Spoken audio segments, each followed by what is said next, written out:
Hello, all. Thank you for joining us today as we discuss crafts with Anne. She was gracious enough to let us record her as she's asking us questions, and we go back and forth with her questions and our answers as to how crafts can help you guys um, and kind of the background of what it can do. Um, crafts was really developed to streamline the administration for daycare providers. It allows you to better communicate with parents, do your financials better, the aspect of billing and payments. So doing pre-authorized debits, for instance, gives parents accessibility to see their own financials, get their tax receipts, etc. Um, so the background for crafts, where it came from, is really we saw the need in the daycare sector that we worked in, and we decided to try to help all the daycares out there by streamlining the processes and getting them away from Excel and paper, as a lot of them were doing, or using QuickBooks, and not having something that allows the parents and the staff at a daycare to better work together. So by having information flow better between both parents and educators and administrators, you're able to reduce calls back and forth to find out about various aspects of what's happening within the daycare. So whether that is from the financial standpoint or just kind of operationally what's happening with my child every day, or having the parents find out from educators uh, how their development was, or simple questions just that you can do online in regards to, um, hey, can you please bring supply X that has just run out? It's far easier to do that when you have an integrated platform that can streamline your administration. So we're covering things such as online registration right through to tax receipts. But with that being said, I'm going to hand the floor over to Anne here, and she can start us off by asking us whatever questions she has in her mind. First, I would like to take a moment to thank you for sitting with us and helping us better understand how crafts works and how it can help us. My first question is, how much does crafts cost? No, thank you for letting us record the session. In regards to cost, it's a sliding scale. It depends on your license capacity. So it can start as low as $30 a month and go right through to a few hundred depending on your size. So the larger your license capacity, the more locations you have, the more expensive it's going to be, clearly. We also have Crafts Express, which is very cheap, and it's a limited version of Crafts, and it's basically there for parent communication. So if you need a simple way to send information to the parents and let them know about the child's day, send them pictures or videos, Crafts Express would be the way to go if you're very cost conscious and you just need to save money while getting modern functionality. Thank you for that answer. And if we use the Express version, who does that help the most? The Express version is really there to help both parents and educators. So there's not major benefit there for the administrators, but if you want the parents to get information more timely from educators about the child's development or any type of notes, pictures, videos, etc., um, the Express definitely helps them in that aspect. So it's best for parent communication to keep them in the loop.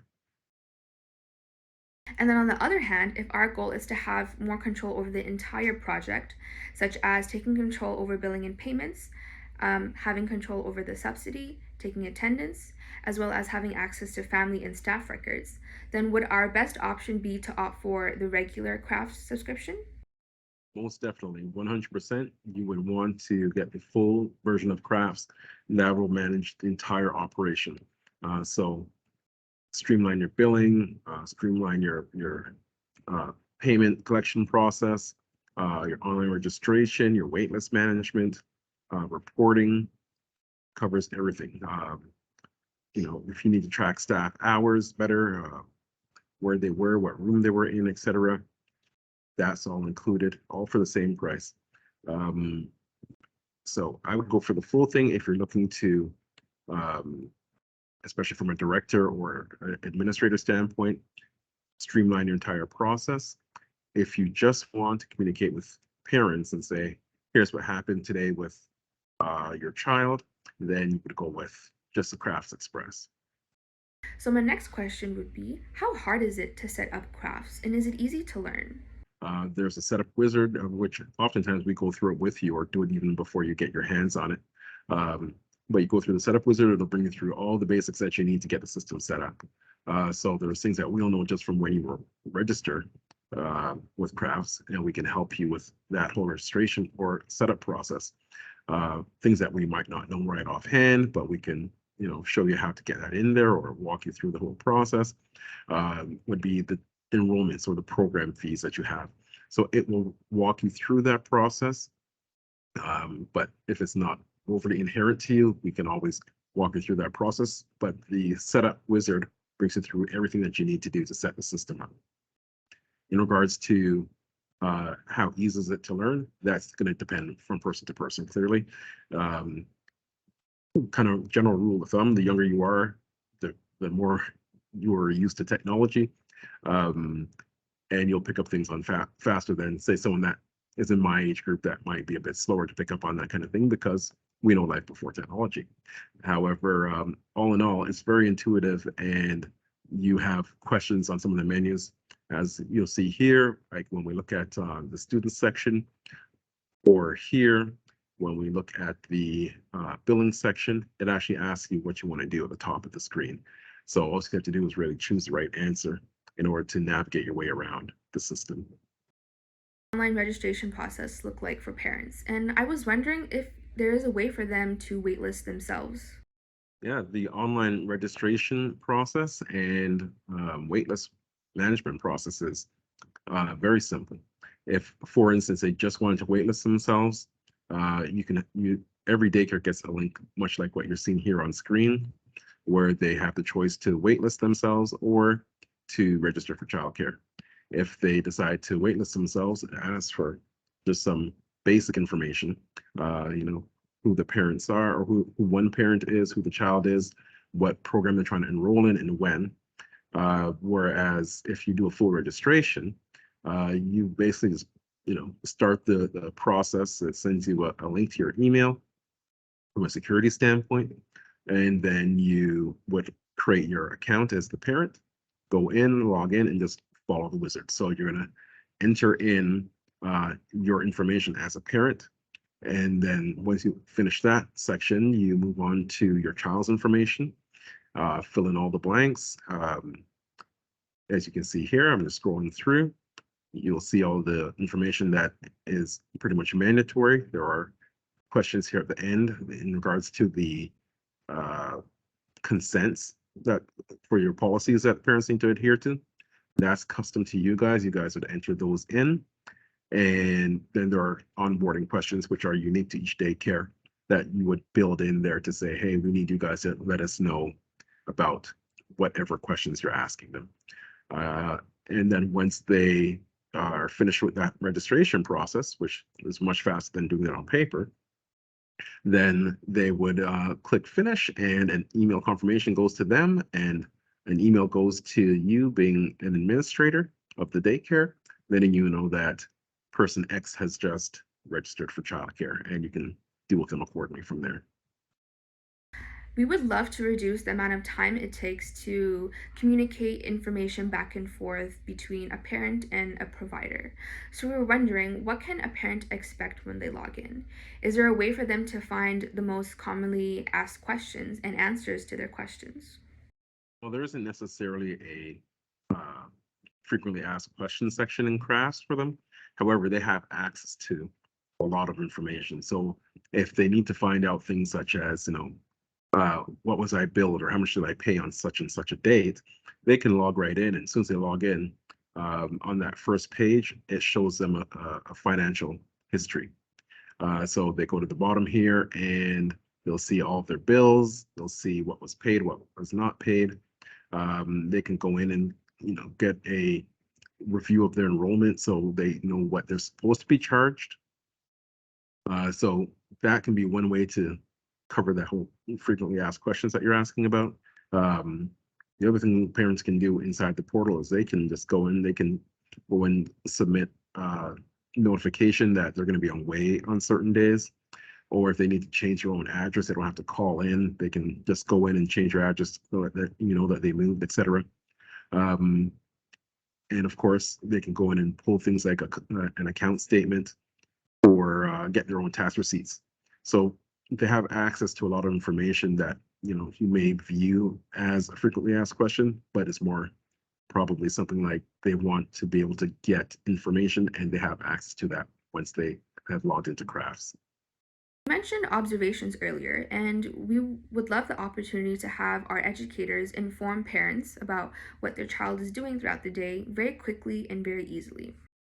Yeah, so the big benefit with using observations is that you can have things templated. So if there's certain information you want to get across to the parent, you can always just have them in a drop down. So the educator just selects what the answer should be. So for instance, if it was what did the child have to eat today? What was on the menu? The educator can just go into an observation that has a card that accommodates that. And they would click on, the meal drop down, for instance, and select what was on the menu for that day. And they could put notes in there saying that their child completed or didn't complete their meal or what their mood was, etc. So that makes it very easy because it's just less room for error in regards to spelling mistakes or just what should and shouldn't be said because it's all menu driven. Well, my next question is about attendance. How is the process of taking attendance? Because for us personally, we need an app that's flexible enough to track more details than a simple clock in and clock out. So, are there any accommodations that crafts can make for certain programs? Not only does crafts allow you to clock a child in and out for their attendance for the day, it gives you the ability to um, track who dropped them off or who picked them up.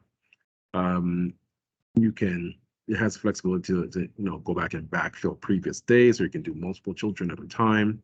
um, but you have the ability to track their health for that day. So you can say they pass a health check. If they didn't pass a health check, it'll ask you what the problem was. You can fill that in. There's a lot of quick detail that you can put into the attendance process. Um, and then that information is kept, of course, for you as staff, and then the parent can always review it when they go and log into their side. If you're running licensed home childcare or day homes, something to that effect, and you need to get your information from the providers back to your home care supervisors, instead of paper manners or paper methods that you may use now, or less effective methods than crafts. Um, crafts, once the educator puts, or home childcare provider in particular, puts an entry in for their attendance, then the home care supervisors know what's happening right away. So they can easily see who was in when and until, like, from whatever time frame. And they get reports that calculate all the details in regards to how many hours or days, etc. The child was in attendance. Since COVID 19 has changed the way that we accept payments, would crafts be able to accommodate a pre authorized payment process? Doing pre-authorized payments and crafts is a major benefit for a child care provider. So instead of relying on parent-driven methods like e-transfers or old school checks and cash, with crafts, you can schedule payment withdrawal from the parent's bank account, and then the payments are deposited directly into the um, bank account of the child care provider. So it's a major benefit because not only does it automate that process, it automates updating their accounts and everything. And the more that you do payments and billing through the system, the more accurate you're going to have tax receipts at the end of the year, and less work there is for you to prepare those tax receipts at the end of the year. So as a for instance, if we go into crafts here and I click on this purple button right here, you'll see that I have a list of outstanding bills. All I would have to do is select each bill that I want to process and click the process button over here, say which date I'm going to send this out on, and press this button here, and it will send that request for the payment to be withdrawn on that day. So, still to this day, a lot of the work that we do happens on paper, from taking attendance, writing down observations, filing in certifications, it's all written down. And this can get a little bit tiring. Is there any way that crafts can simplify this process for us? Yes, definitely. So we covered some of those already in regards to observations and attendance, doing all that online within crafts. One thing that you mentioned being certifications, we didn't talk about it before, but that's part of the employee management section here that we have. You can use Craft to track your certifications for all your providers. So you would enter whatever those certifications should be.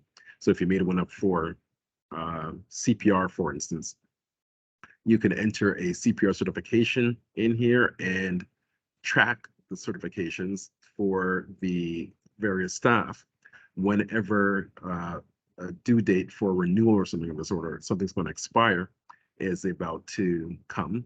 Then you'll get a notification on the dashboard here.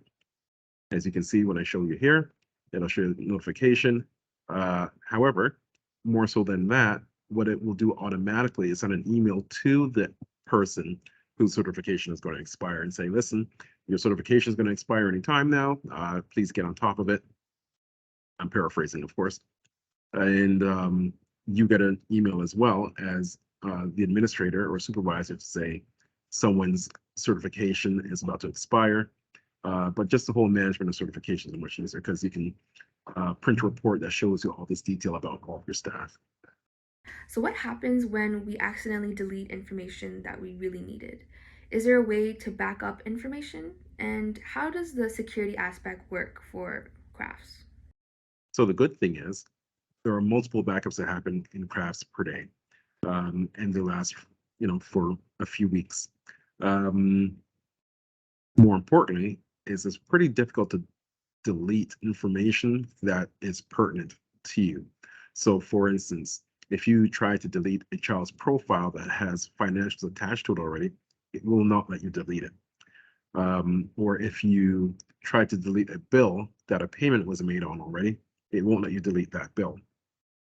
On the flip side of that, it also won't let you double bill a family. So it says if you build a family for January 1st and for the entire month of January, and you try to build them again using what we call the batch billing feature, it will not let you double bill them. So there's all kinds of protectionisms inside the application to protect us from us type of thing. We're humans, we make mistakes, but we have a lot of protections in place to prevent that. As I'm someone who's more on the administrative side of our program, what features do you think would be the most useful for me? That's a very good question. The first thing that pops in my mind would be online registration. I think it's just much easier for you as an administrator to, instead of you having to transcribe information from whatever format you might be taking registrations in now. So that might be a paper document or Word document or PDF, and you transcribe it into another system.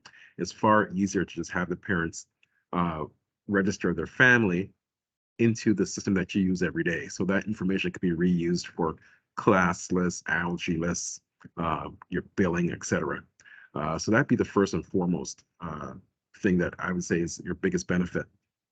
Having the parents drive all the correct data being in there. So you don't have to almost second guess things. So like with paper registrations, you have the first problem is reading handwriting. That was a big thing that we used to hear from people all the time. But even just managing Word docs or PDF docs, if that's how you take it, is difficult managing various files. Whereas you could have everything centralized in one app and find all information easier. And if you need to print something for licensing, for instance, click a button and you can print something already formatted perfectly for you. The financial management aspect, so managing your subsidies or subsidy portions versus parent portions, tracking payments, tracking your wait lists. Those would be the most important things I would think for someone on the administrator side of the equation. And I didn't even bring up the whole staff management aspect, having access to track staff hours and have the hours calculated just by clicking a button. You get a report that gives you all that kind of information. Or having all the staff's information that's centrally located in the app. So that can be from emergency contacts down to their certifications, as we mentioned earlier. And I might not have mentioned this earlier, but we are a multi-site program, meaning we have multiple different locations.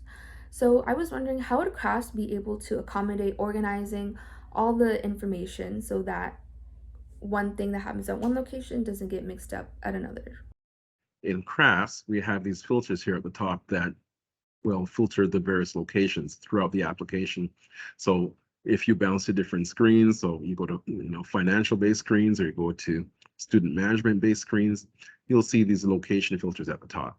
And the location filters will, allow you to see what's at whichever location. So if you are, high in management and you get to see what's happening in all locations, you might be able to see just in one view everything across the board. If, for instance, you belong to location A and you have nothing to do with location B, CRAFTS allows you to sever your access to location B. So as far as you're concerned, when you look at the system, you don't even know location B exists.